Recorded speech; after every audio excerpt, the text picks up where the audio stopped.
Olá, meu nome é Amanda Moa, eu sou de Maceió, Alagoas. Na verdade, eu sou de São Miguel dos Campos, interior de Alagoas, aqui próximo a Maceió. Vim para Maceió em 2006 e aqui em Maceió é que foi o meu verdadeiro contato com artes visuais. Como era uma cidade muito do interior, ainda tinha muitos bloqueios de fronteiras, até para chegar na capital era um acesso muito mais difícil que hoje em dia.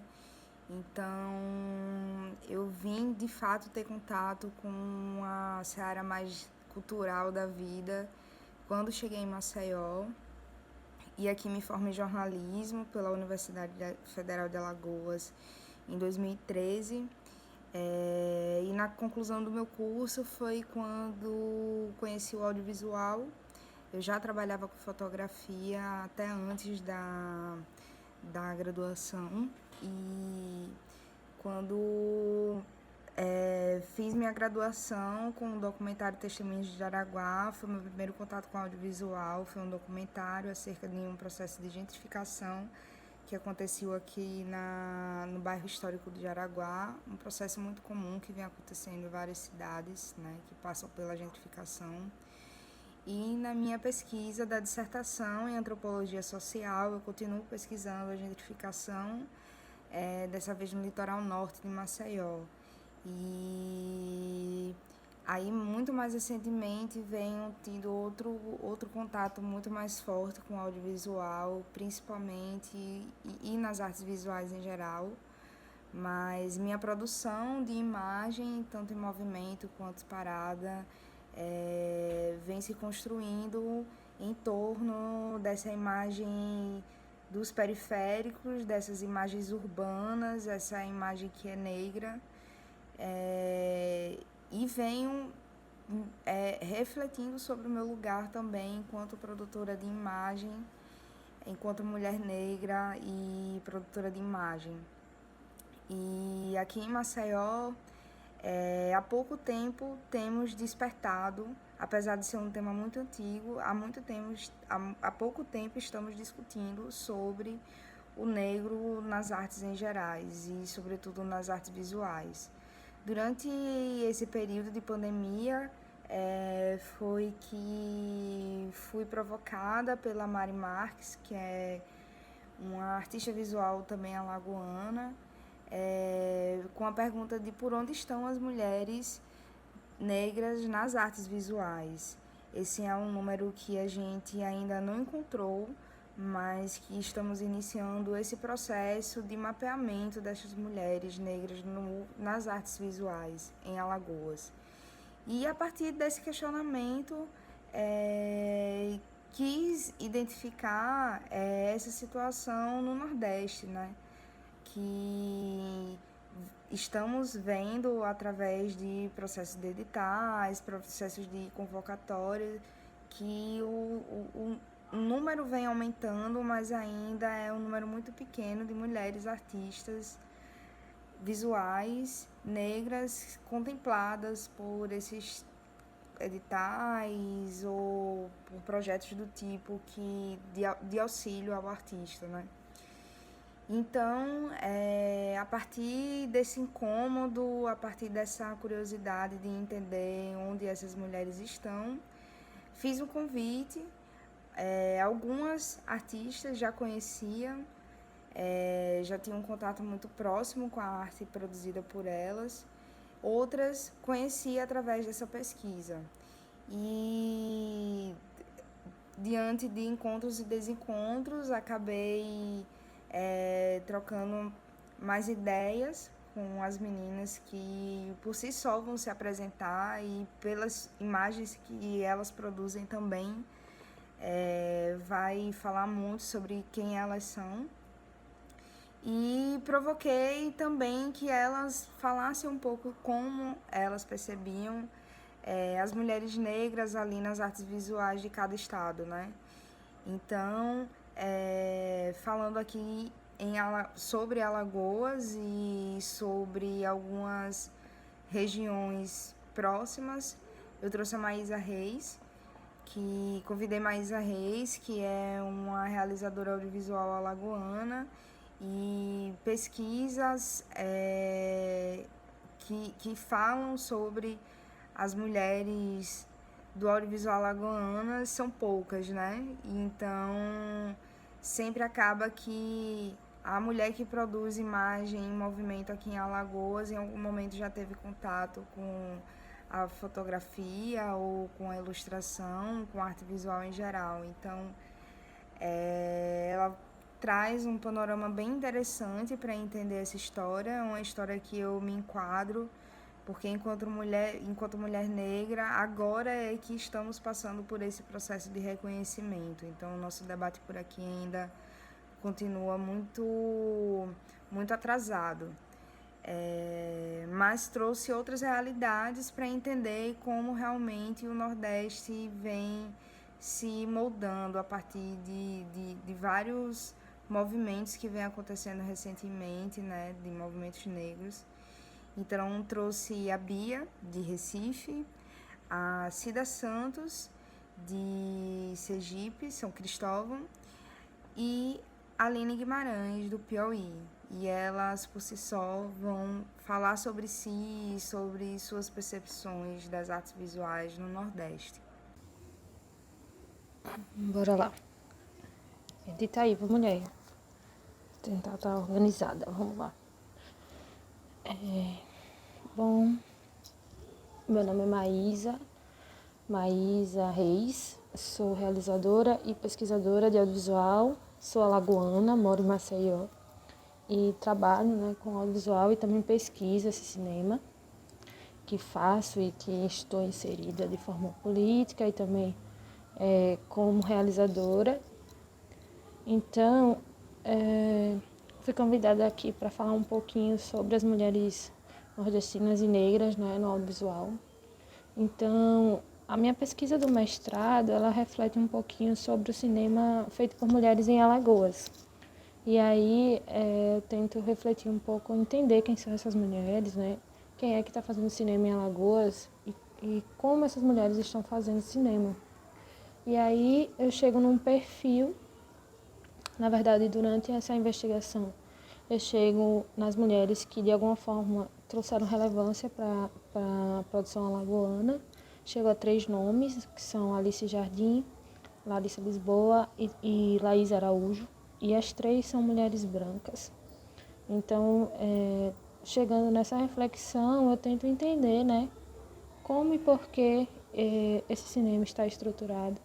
E só possibilita esse perfil de mulheres, ou até agora esse perfil de mulheres é que esteve em evidência ou trazendo alguma mudança significativa para o cinema de Alagoas. Considerando que o fato só de ser mulher já é um agravante, né? Na história do cinema de Alagoas, por exemplo, o primeiro filme gravado aqui chama Carnaval em Maceió, de 1931, do realizador Guilherme Rogato. E o primeiro filme que a gente tem registro do cinema realizado por mulheres é de 1973, de Ana Conceição, que chama A Prece do Mendigo. Isso eu estou falando de filmes registrados, filmes que foram de alguma forma registrados mesmo, né, eternizados e memorizados por catálogos, jornais, enfim. O da Ana, por exemplo, está registrado no catálogo do Festival de Cinema de Penedo, que é um dos nossos principais festivais, né, durante a nossa história. Então, há essa brecha de 31 até 73, e depois disso, depois da Ana, os novos registros de mulheres realizadoras só começam a aparecer em 2009. Então, onde estão essas mulheres, né, que realizaram nesses períodos, ou quais as condições que as mulheres tinham para fazer seus filmes durante esse período? onde elas foram de alguma forma apagadas dessa história, ou elas simplesmente não foram registradas. Então, por quê, né? É isso que a minha pesquisa, na verdade, de início, começou a questionar. Então, de 2009 para cá, a gente teve mudança nesse panorama, porque várias mulheres começaram a fazer cinema, mas ainda somos a minoria, porque a minha dissertação basicamente investiga esses últimos 10 anos de realização, né, de Alagoas, a partir da Mostra Sururu de Cinema Alagoano, que é uma mostra que nasceu em 2009 e ano passado fez 10 anos. Então, analiso esses 10 anos e tento reconhecer quem são as mulheres realizadoras dentro desta mostra. E, a partir delas, eu chego naqueles nomes que eu já citei.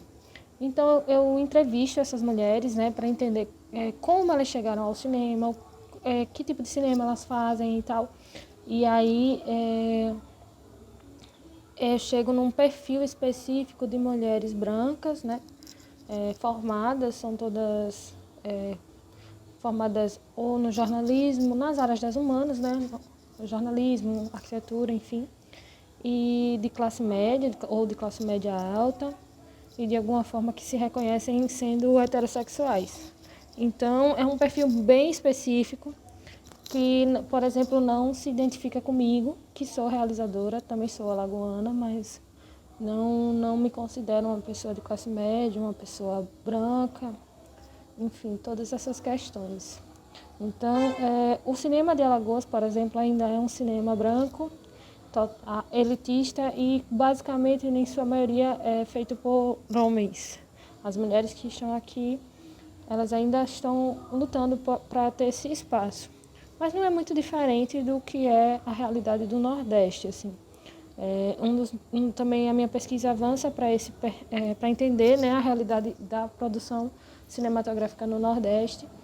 E eu cheguei a alguns nomes, na verdade, a gente ainda lida com alguns pioneirismos nos anos 2000 com relação à produção de mulheres no audiovisual. Por exemplo, o primeiro filme em longa-metragem financiado por alguma verba pública, né, pelos editais de desenvolvimento do audiovisual em Pernambuco, que é um grande centro, né, de produção audiovisual do Brasil, é de 2013, que é da Renata Pinheiro, O Amor, Plástico e Barulho. Então, isso ficou muito na minha mente, porque, levando em consideração que Pernambuco é um grande centro, e ele só conseguiu acessar esse tipo de investimento para as mulheres em 2013, né, quanto estamos atrasadas, né, quanto estamos invisibilizadas nesse cenário. Então, eu fiz o meu primeiro capítulo reflete sobre isso, sobre essas mulheres, né, da minha dissertação. Eu cheguei a alguns nomes de mulheres em alguns estados do Nordeste que realizam longas-metragens e que, de alguma forma, falam um pouco sobre isso. E a única mulher negra que está nesse recorte é a Viviane Ferreira, é uma diretora baiana que há muito tempo migrou, né, para São Paulo. A gente ainda lida com isso, né, com o êxodo das nossas realizadoras. O êxodo local, né, o êxodo de localidade, e também a saída dessas mulheres do campo audiovisual, né, elas vão em busca de algo que elas possam viver, na verdade, que paguem suas contas. Então, a gente lida com todas essas questões. A Viviane, ela é uma mulher negra, já foi da diretoria da APAN, que é a Associação Brasileira, né, dos Profissionais Negros do Audiovisual. E ela fez um curta que é Um Dia de Jerusa, que foi para Cannes, e aí abriu assim um universo para ela. E esse ano ela lançou o primeiro longa dela, que é Um Dia de Jerusa, no mesmo universo do curta, né, uma extensão, e o filme ainda está rodando esse ano. E ela tem uma filosofia de que a equipe dela, a maioria é feminina, e também ela defende as primeiras vezes, assim, que o set dela dê oportunidade para que pessoas novas aprendam a fazer, né, o audiovisual. O quão esse engajamento político mesmo, porque isso é uma bandeira política, né, influencia na construção desse cinema, até desse cinema negro, né, nessa forma de fazer. Porque aqui a gente está lidando com as duas questões, tanto o ser nordestino como o ser negro, né? E falando em Brasil, a gente já tem uma pesquisa bem forte assim, sobre o cinema feito por mulheres no Brasil, mas o cinema feito por mulheres negras ainda não. Então, a gente ainda está refletindo muito qual é esse lugar, onde é esse lugar. E já existem pesquisadoras, sim, fortes. Eu conheço a Luciana Oliveira, que é de Sergipe, e que pesquisa a realização de curta-metragens por coletivos, né, coletivos de mulheres negras, como esses coletivos conseguem trazer suas mensagens a partir desses curtas e tal. E é muito importante, né? Quem quiser procurar a pesquisa da Lu é muito massa, assim. E aí...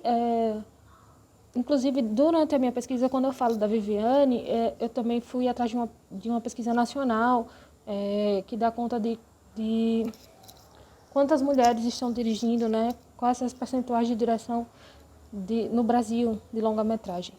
E a gente tem um percentual muito pequeno de mulheres brancas no Brasil inteiro, tá? Isso não tem um recorte de local, mas tem um recorte de gênero e raça.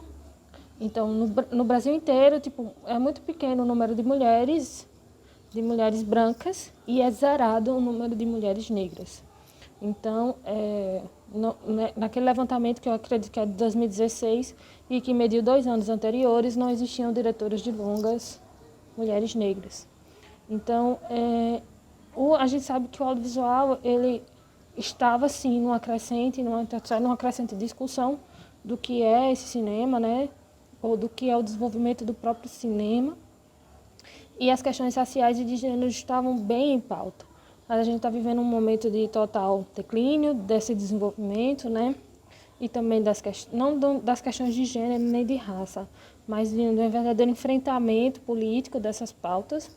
E cada vez que se comprova mais importante a gente falar sobre isso, né? De uma maneira institucional e de uma maneira acadêmica. Então, eu acredito que a gente está crescendo porque o cinema ele não para, ele reflete nesse nosso tempo e existem vários cineastas negros e negras que estão dispostos a confrontar, né, essa temática a partir dos filmes. Então, eu vejo potencialidade e mais ainda nas potencialidades das mulheres negras nordestinas que vão trazer as nossas questões, né, as questões que vêm dessa vivência de Nordeste para o cinema. Ainda mais para um cinema negro mais forte. É isso. Espero ter ajudado aí, viu, mulher? É isso aí, galera. Tchau. Olá, eu sou a Aline Guimarães, ou Línia. Eu sou nordestina, sou de Teresina, Piauí, tenho 23 anos. Eu sou, primeiramente, dançarina, sou artista da dança, performer e criadora. Sou também artista visual, trabalho com ilustração, na arte digital, no grafite, participo de uma CRIO de mulheres aqui, chama Popoca CRIO. E também estou nesse processo que eu chamo de desenhos de dança, que procura assim mesclar, misturar a dança com o desenho, com a ilustração, com essa coisa de pintar. E também tem o meu processo de estar pintando, de estar descobrindo a geotinta, a tinta natural com tinta de terra e urucum, que é muito resgatando as memórias da minha família, por lugares onde eu passo e por aí vai. Comecei a pintar, desenhar, mas porque eu dançava e aí eu comecei nesse processo de escrever as minhas danças, escrever o que eu estava dançando, só que aí depois as palavras não davam conta, né? E aí eu tive que desenhar, trazer essa dança como algo visual, né? Falando sobre o cenário daqui de Teresina, do Piauí, eu não enxergo muito as mulheres negras presentes nos lugares de decisão, né? De tomada de decisões. Eu não enxergo muito. O poder está sempre muito voltado, muito centrado em homens brancos. Já em relação à produção, é totalmente diferente. Eu sou rodeada de mulheres negras que produzem, tanto na dança quanto na arte visual, no grafite. São muitas mulheres negras produzindo, muitas mulheres negras dando sua cara a tapa aí para tentar entrar nesse circuito de arte daqui de Teresina. Tem essa questão também da arte contemporânea, que tem muitas mulheres também se adentrando. Tem uma coisa também sobre o meu trabalho que eu tenho percebido, que é a questão da representatividade, que, levando em conta esse cenário daqui de Teresina, onde tem muitas mulheres negras produzindo, eu vejo que é de extrema importância eu tentar alcançar outros lugares também para que eu consiga inspirar mais mulheres negras a estarem produzindo, né? Nesse lugar mesmo de referência. Eu tenho muitas mulheres negras como minha referência e eu também estou começando a me enxergar como uma dessas referências para mim mesma e para as outras mulheres que virão a seguir esse caminho da arte, né? Eu sempre trabalhei com arte desde quando eu me entendo por gente, sempre dancei e eu vejo esse lugar da arte como um lugar de liberdade, né? Pra gente conseguir nossas coisas, a gente conseguir nossa renda, a gente conseguir mesmo trilhar caminhos que pessoas antes de nós que talvez tiveram esse sonho e não conseguiram, justamente por causa desses lugares de decisões ocupados não por mulheres negras e sim por homens brancos. E é isso, assim, eu penso muito nessa arte como lugar de liberdade, de você falar, você gritar, você mostrar a sua realidade, você trazer uma forma mais sensível também esse dia a dia, esse cotidiano de mulheres negras, de crianças negras, que é o que eu pinto, né, que eu desenho, que é a minha área de fala. E é isso. Obrigada pelo espaço. Esse espaço é muito importante para dar realmente mais visibilidade a tudo que a gente vive, a tudo que a gente trabalha. E é isso. É nóis. Oi, eu sou Cida, moro aqui em São Cristóvão, sou estudante de design gráfico na UFES, né? Perdoem a cara de cansaço, a correria tá meio doida aí. Bom, eu quero primeiro agradecer Amanda pelo convite. Eu me sinto muito honrada de participar de uma discussão tão importante, né, como essa. E como o tempo é curto, falar logo do meu trabalho, né? As minhas ilustrações são geralmente centradas na mulher negra. Isso está muito atrelado ao meu processo de autoconhecimento e de valorização do meu povo, né?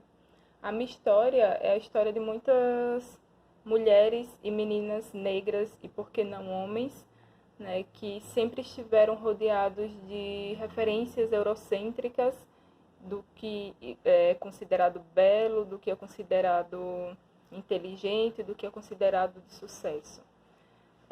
A partir do momento que eu fui me compreendendo como uma mulher negra, isso foi sendo transportado para o meu trabalho, né, para as representações presentes nas minhas ilustrações. Quem olhar vão perceber, né, que quem olhar vai perceber que são geralmente mulheres sozinhas, com olhares distantes, sérios, reflexivos e, assim, tem um pouco de solidão, mas também tem liberdade, né? Eu gosto muito de conectar o humano com elementos da natureza. Eu acredito que isso vem muito da ancestralidade, né? Da minha avó, que tinha uma conexão muito profunda com as plantas, ela gostava muito. E isso foi passado para minha mãe e eu acredito que de alguma forma foi transportado para mim sem que eu notasse. E eu gosto muito, né? Eu acredito que essa conexão com a natureza fala muito sobre a nossa força e fragilidade enquanto seres humanos. Nas minhas últimas ilustrações, meus últimos trabalhos, né, nas minhas últimas ilustrações digitais, eu busquei referência muito nas pinturas corporais de algumas tribos de África. E atualmente eu estou trabalhando com o meu ateliê, né, onde eu produzo, no momento, camisetas estampadas, onde eu estampo manualmente mesmo, pintura manual, tinta de tecido. E é basicamente isso, né? E quando a gente vai falar do cenário de artes visuais para as mulheres negras em Sergipe, o que eu consigo perceber é que ainda há um grande déficit, sabe? Principalmente quando você vai pensar em exposições em museus. A gente ainda está em um cenário muito distante do ideal. E isso profissionalmente acaba afastando muitas mulheres das suas próprias produções, né? Porque não há um retorno financeiro suficiente que ajude a se manter, né, ativa na sua arte. E nos grupos de resistência é onde a gente percebe uma maior valorização, sabe, em eventos que são feitos pelas próprias pessoas negras. Mas, como a gente vive uma sociedade patriarcal, a gente sabe que quando isso se volta para a mulher negra, a realidade ainda assim é muito complicada, mesmo nesses eventos. Eu acho que a gente ainda realmente não está onde deveríamos estar, mas estamos caminhando, né, rumo a isso. E, assim, tem uma coisa de valorizar muito o que é de fora, né? E aqui mesmo eu percebo que há muitos artistas, sabe? Tanto no meio das artes visuais, quanto na música, na moda, enfim, nas artes gráficas, há muitas pessoas boas e que não possuem a devida valorização. Essa, na verdade, tem muito para se discutir sobre isso, né? Porque há muitos problemas e avanços que a gente pode considerar. Mas, assim, no mais, eu acho que o que está faltando mesmo é um maior incentivo, diálogo e compreensão da realidade dessas mulheres que muitas vezes precisam procurar o sustento financeiro em outros trabalhos enquanto elas produzem, enquanto tentam produzir sua arte, e isso causa um desgaste mental absurdo. Da mesma forma que quando a gente tenta também sobreviver só da nossa arte, causa um desgaste mental absurdo, porque, enfim, é todo um processo mesmo de se colocar nos espaços que muitas vezes te deixam invisíveis, né? E, além de tudo, a gente tenta sobreviver em um cenário de arte que valoriza principalmente o que é branco e principalmente o que é feito por homens, né? Basicamente isso. O tempo é curto, então é isso. Oi, gente, meu nome é Bia Hitz, sou artista transmídia aqui de Recife. Trabalho com videoarte, GIF arte e projeção, videomapping. E vocês podem encontrar mais do meu trabalho no meu site, nas minhas redes, biarritz.com. E é isso, eu pesquiso muito o que são essas relações da internet, do universo da internet e das novas mídias, e as suas linguagens e os corpos não hegemônicos. Meu último trabalho se chama Eu Não Sou Afrofuturista, é um álbum web specific, um player interativo, mas que também está em todas as plataformas de streaming, no Deezer, no Spotify, no YouTube, etc. E é a minha primeira, na verdade, minha segunda intervenção no que seria esse mundo sonoro musical. Convido vocês a conhecer. Estou muito feliz pelo convite de estar com essas outras gatas tão maravilhosas aqui. E sobre a cena daqui de Recife, a gente tem um número imenso de mulheres negras mulheres negras e racializadas no estado e na cidade, produzindo muito, com corres inacreditáveis, como diria uma grande amiga, Lene Ferreira, que comanda a Aqualtune Produções, por exemplo, que é uma produtora de meninas do hip hop e do brega funk, podemos dizer do underground, que não está nos mesmos circuitos que geralmente são machistas dessas cenas. Então, por exemplo, uma produtora feminista de mulheres negras nessas áreas da música. E o que a gente vê é um corre muito grande, uma dificuldade muito grande.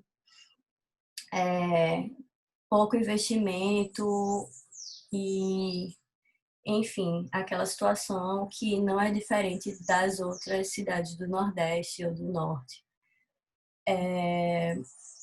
E aí a gente tenta se juntar em coletivos, em iniciativas de quilombismo mesmo, né? Entendendo essa especificidade, entendendo essa necessidade de, de fazer com que essas mulheres tenham palco, literalmente, né? Falando da música, mas na verdade estou falando das artes visuais em geral. Aqui a gente fez, como em outras cidades também do Nordeste, o Trovoa, a Nacional Trovoa, Recife. A mostra se chamou Entre Moveres, continha mais de 30 artistas racializados, entre mulheres negras, mulheres indígenas, da capital e do interior também. E foi uma mostra que a gente ocupou o Museu da Abolição. O Brasil tem um Museu da Abolição, que se encontra em Pernambuco, aqui em Recife, e é a casa de um abolicionista branco. Então, isso já é um fato que a gente precisa refletir sobre, né? A gente e eles, na verdade, porque a gente já reflete bastante. E aí a gente ocupou o museu com essa mostra totalmente autônoma, totalmente mesmo, 100% autônoma, a gente não recebeu nada de ninguém. E fez a mostra Entre Moveres dentro da Nacional Trovoa, que é esse grande coletivo nacional de mulheres negras nas artes visuais. E a mostra Entre Moveres aconteceu, foi no ano passado. Também convido vocês a darem uma olhada e se juntar nesse movimento. E espero que aqui também seja uma troca de fortalecimento dessa rede, que é muito importante, é mais importante do que às vezes a gente imagina. Um beijo,